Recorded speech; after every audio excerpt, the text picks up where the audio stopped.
Гульня гэта заўсёды цікава і весела, а калі яна можа навучыць чаму-небудзь, становіцца яшчэ і карыснай. І менавіта гуляючы дзеці лепш запамінаюць новую інфармацыю. Пра гэта не па чутках ведае Наталля Галко. Яна працуе настаўніцай пачатковых класаў ужо больш за 20 гадоў. І за гэты час пераканалася, заняткі ў форме гульні ператвараюць вучобу ў задавальненне. У галаве цудоўна. Наступнае. Зіма. Што падыходзіць да слова зіма? Снег, можа быць, яшчэ.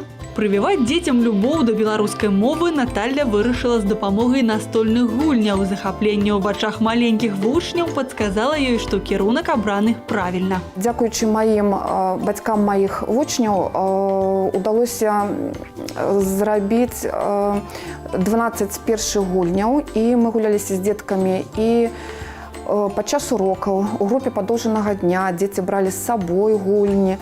І ўсе казалі, што ім цікава, ну і вынікі таксама былі цудоўныя. Працягнуць распрацоўку гульняў дапамог конкурс Social Weekend. Наталля прайшла ў фінал праекта і атрымала фінансавую падтрымку. Так, першая настольная гульня на беларускай мове з'явіліся ў продажы. Зараз крэатыўная настаўніца працуе з 2 выдавецтвамі і збіраецца зрабіць свой сайт. Гульні распрацаваны для дзяцей рознага ўзросту, і гуляць можна пачынаючы нават з 4 гадоў.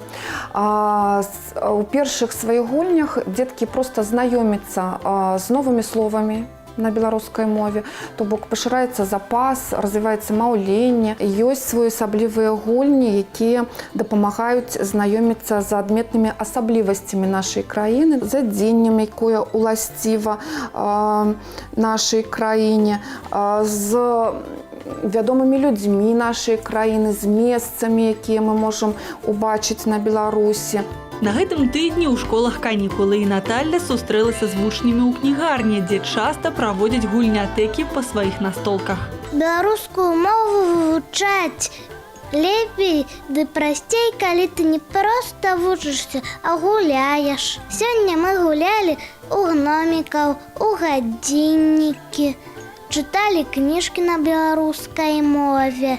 І сапраўды, з дапамогай гульняў дзяцей не трэба прымушаць вучыцца, яны самі хочуць атрымліваць веды. Зрэшты, любыя настолкі – гэта яшчэ і выдатная нагода добра правесці час з роднымі дома. А сумесная забава – гэта цэмент, які чароўным чынам змацоўвае сям'ю. Кацярына Мыслівец, Радзівон Кабановіч, Ілля Валюк. Наша раніца.